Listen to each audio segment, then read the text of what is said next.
Halo semuanya, selamat datang kembali di video ini. Kali ini kita akan membahas tentang manajemen pendidikan dasar, menengah, dan tinggi.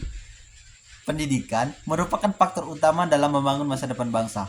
Oleh karena itu, manajemen pendidikan yang baik sangat diperlukan di setiap jenjang, mulai dari pendidikan dasar, menengah, hingga perguruan tinggi.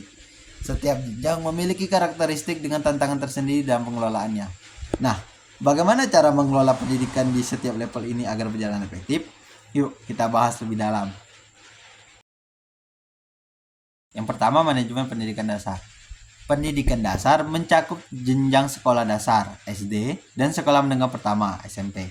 Pada tahap ini, siswa masih dalam fase perkembangan kognitif dan sosial dasar, sehingga manajemen pendidikan harus berfokus pada hal-hal berikut. Yang pertama, kurikulum yang berorientasi pada dasar-dasar akademik dan karakter di tingkat dasar. Siswa diajarkan keterampilan dasar seperti membaca, menulis, dan berhitung, serta nilai-nilai moral dan sosial untuk membentuk karakteristik yang baik. Lalu ada yang namanya pengelolaan guru dan profesional. Guru di tingkat pendidikan dasar harus memiliki pendekatan yang sabar dan kreatif agar siswa lebih mudah memahami materi dan tetap termotivasi dalam belajar. Lalu pembelajaran yang menyenangkan dan inklusif.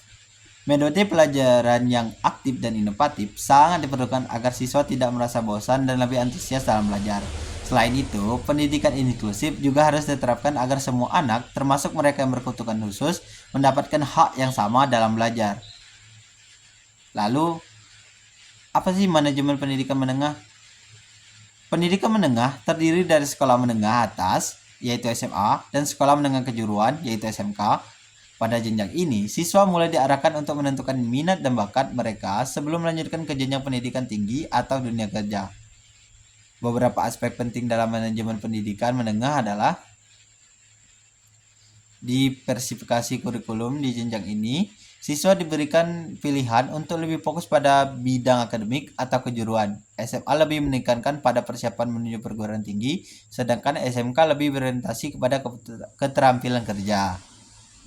Pengembangan soft skill dan hard skill. Selain pembelajaran akademik, siswa juga harus dibekali dengan keterampilan hidup seperti kepemimpinan, komunikasi, dan kerja tim agar siap menghadapi dunia luar. Lalu kemitraan dengan dunia industri dan perguruan tinggi. Sekolah menengah, terutama SMK, perlu menjalin kerjasama dengan industri dan dunia kerja agar lulusan mereka siap untuk langsung bekerja. Sementara itu, SMH harus menjalin hubungan dengan perguruan tinggi agar siswanya mendapat gambaran lebih jelas tentang pendidikan lanjutan. Lalu manajemen pendidikan tinggi. Pendidikan tinggi mencakup perguruan tinggi, universitas, dan institut yang berfokus pada pengembangan keahlian dan penilaian di bidang tertentu. Manajemen di tingkat ini lebih kompleks dibandingkan dengan pendidikan dasar dan menengah. Nah, aspek penting dalam manajemen pendidikan tinggi meliputi pengelolaan akademik yang fleksibel dan berbasis riset. Perguruan tinggi harus menyediakan sistem akademik yang fleksibel dengan beragam pilihan program studi serta mendukung riset yang inovatif dan berdampak luas. Lalu adanya dosen yang berkualitas dan berorientasi. Pada penelitian, tenaga pengajar di perguruan tinggi tidak hanya bertugas mengajar, tetapi juga melakukan penelitian dan pengabdian kepada masyarakat. Oleh karena itu, kualitas dosen harus terus ditingkatkan melalui pelatihan dan kesempatan penelitian. Lalu adanya kerjasama internasional dan nasional. Universitas harus menjalin kerjasama dengan institusi lain, baik dalam negeri maupun luar negeri, untuk meningkatkan kualitas pendidikan, pertukaran mahasiswa, dan penelitian bersama. Lalu adanya pengelolaan keuangan yang transparan. Perguruan tinggi memerlukan sumber pendanaan yang besar, baik dari pemerintah, swasta, maupun kerjasama industri.